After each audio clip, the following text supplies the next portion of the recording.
début des années 2000, on va dire au cours de la première moitié des années 2000, difficile de considérer que l'agriculture marocaine se portait bien. On sortait d'une décennie, la décennie des années 90, qui avait été ponctuée d'années de sécheresse successives. Une agriculture qui restait un demi-siècle après l'indépendance. Une agriculture encore soumise aux aléas climatiques, une agriculture extrêmement contrainte par les problèmes du foncier, des statuts juridiques des terres, les problèmes du financement, les problèmes de commercialisation, de production, de rendement. De surcroît, le Maroc avait signé un certain nombre d'accords de libre-échange et donc cette ouverture, cette agriculture était en train d'être soumise à un processus de libéralisation qui tout simplement lui posait un certain nombre de défis tout à fait inédits. Imaginez une agriculture qui était encore loin d'être mise à niveau et en même temps qui était acculée, qui devait s'ouvrir sur la concurrence internationale.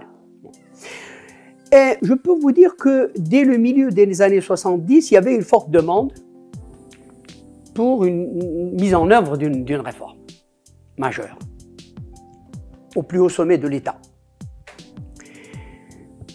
Mais malheureusement, ça traînait. Et on peut dire qu'il avait fallu attendre donc le gouvernement issu des élections de 2007, avec un ministre de l'Agriculture qui en fait vient du monde des affaires. Et je peux vous dire qu'il s'est en fait comporté comme un homme d'affaires. Un homme d'affaires auquel on demande, on dit il y a un problème, il faut un projet, une réforme, eh bien, il appelle un bureau d'études. Il commande une étude.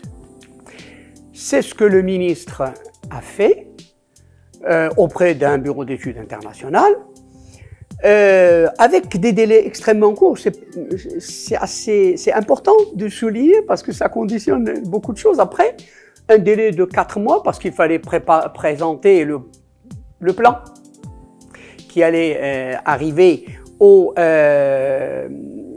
Salon international de l'agriculture de Meknès du mois d'avril 2008. Et donc, une commande dans un délai court, ce qui a été fait en fait.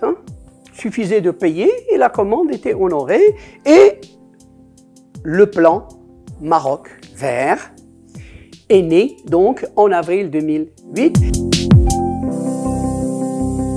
Et le plan Maroc vert prétendait d'abord partir d'un certain nombre d'idées fortes, reposées sur des fondements, qui étaient d'abord qu'il fallait réhabiliter, d'une certaine manière, redonner à l'agriculture son rôle de moteur de la croissance, réhabiliter l'agriculture d'une certaine façon, ce qui était quelque chose dont personne ne pouvait se plaindre, surtout après les années de sécheresse au double sens du mot, qui précédaient. Et le plan Maroc vert aussi s'appuyait sur une démarche qui consistait en fait à décliner 2 stratégies en une. Si vous voulez, c'est les 2 piliers. C'est-à-dire que le plan Maroc vert se dit, d'abord, moi, je me base sur 2 piliers.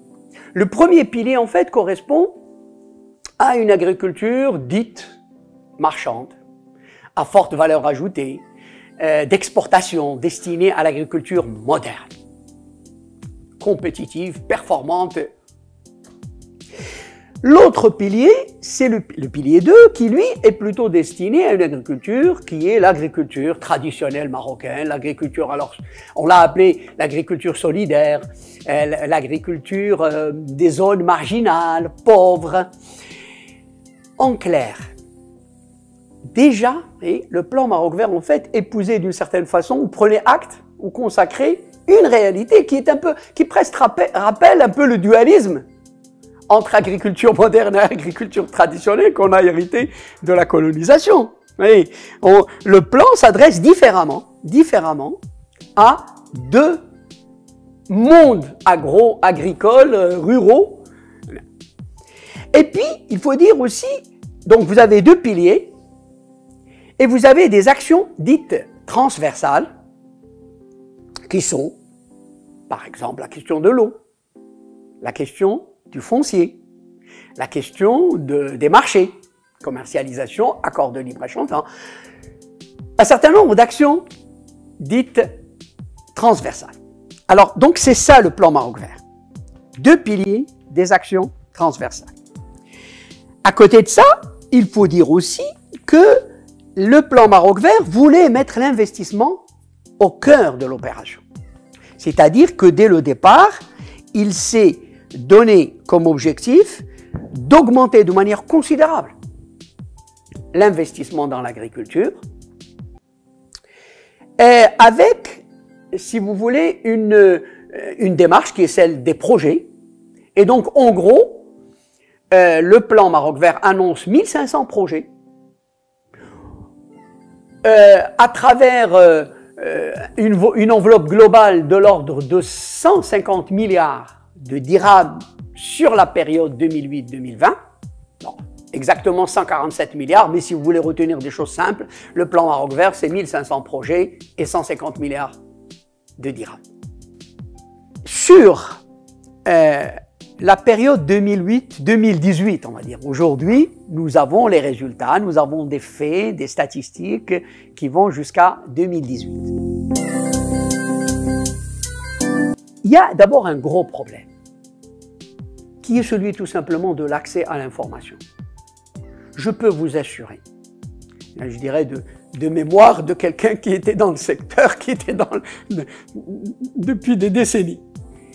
Jamais on a vécu, quand je dis on, je ne parle pas simplement des chercheurs et des observateurs et des journalistes, je parle des gens qui sont dans le métier, je parle de l'opinion publique, je parle de tous ceux qui, à un moment donné, ont besoin d'une information crédible, sérieuse, pleine, des séries statistiques, ont beaucoup souffert. Jamais le blackout par le ministère de l'Agriculture, disons-le clairement, jamais un tel blackout n'a été fait sur l'accès à l'information. La statistique, simplement. La statistique, vous pouvez vous-même vérifier, vous verrez que vous n'avez pas grand-chose, à part ce qu'on veut bien vous donner. C'est-à-dire ce que j'appelle moi de la com. C'est pas de l'information, c'est pas de l'info, c'est de la com. On va, par exemple, à l'occasion du salon international de Meknès, on va vous faire un show avec, des PPT, beaucoup d'animations, etc. Des chiffres balancés comme ça sans aucune possibilité de recoupement, aucune possibilité de vérification. Bref, pas très crédible. Beaucoup d'informations qui, en principe, auraient pu être d'abord délivrées par le ministère de l'Agriculture, on va les chercher dans les informations diffusées, communiquées par le HCP, le Haut Commissariat au Plan, etc.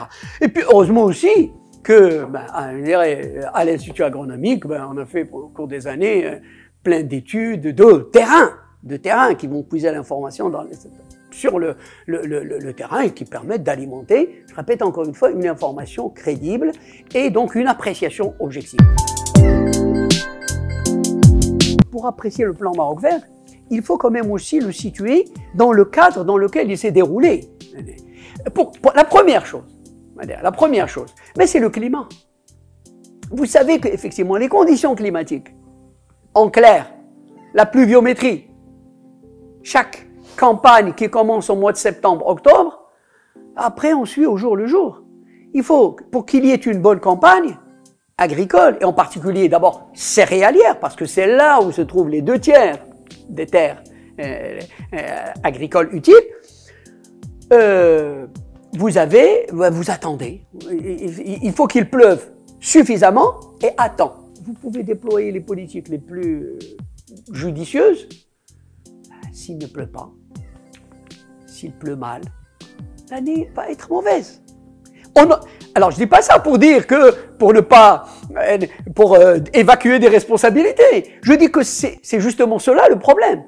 C'est qu'en 2019, 65 ans après l'indépendance, on en soit encore là, à regarder le ciel pour pouvoir apprécier l'état de la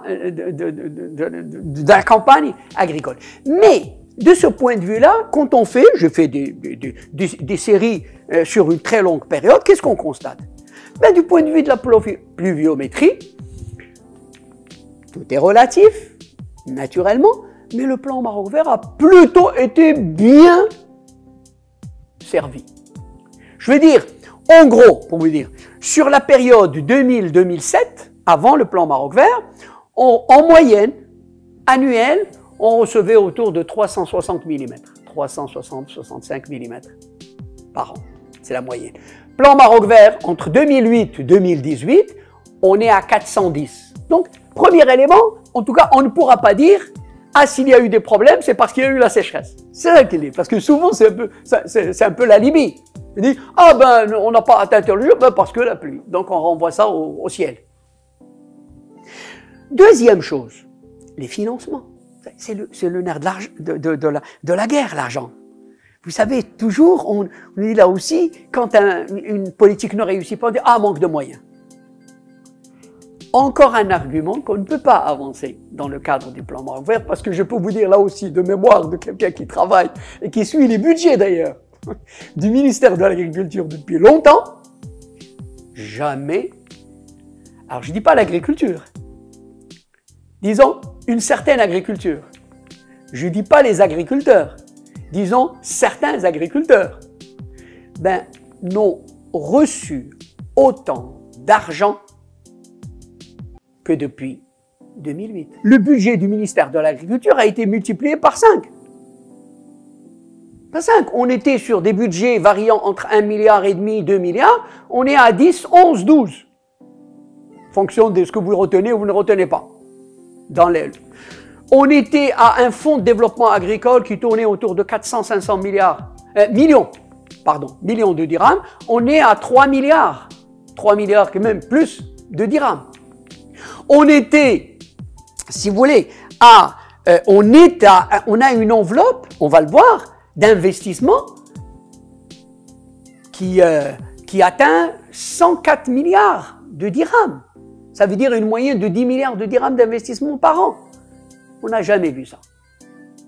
Donc, on peut dire que les ressources financières n'ont pas manqué. n'ont pas pu constituer un handicap pour le succès du plan Maroc vert. C'est difficilement soutenable autrement. Je dirais troisième élément qui n'est pas le moindre. Nous sommes au Maroc. Et la dimension institutionnelle est très, très, très importante. Là aussi, je m'explique. Combien de fois vous avez un secteur à la tête duquel vous avez un ministre ou derrière un parti qui n'ont pas un poids très important, eh bien, ça ne compte pas.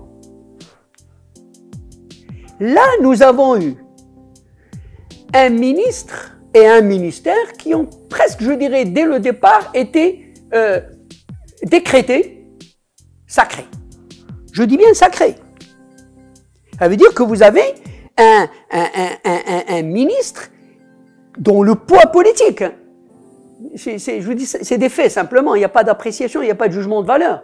Mais le poids politique, dès le départ, s'est imposé et a imposé à tout le monde une sorte, je dirais, de silence, je veux dire, à tel point que la critique du plan Maroc vert, la critique passait pour un sacrilège. Je peux vous dire que j'en sais quelque chose, jusqu'à ce que le roi, après son discours au Parlement de l'année dernière, où il de fait, mettait le doigt sur un certain nombre de problèmes qui étaient soulevés par beaucoup de gens avant. Mais évidemment, je répète, notre système, nos institutions sont faites de manière à ce que c'est quand le roi parle qu'après les langues se délient. Et maintenant, les langues commencent à se délier. Mais ce que je veux maintenant vous dire, moi, c'est que pendant 6, 7, 8 ans, il y avait une sorte d'omerta je peux vous dire, je n'exagère pas, une sorte les années de plomb, on les a vécues. On les a vécues. Personne n'osait ni demander l'information, ni critiquer, ni... C'est vous dire ça. Alors, c'est au-delà de ça. C'est vous dire en fait que le ministère et le ministre avaient le pouvoir politique d'entreprendre, de réaliser, de mettre en œuvre ces objectifs. Et c'est prévu.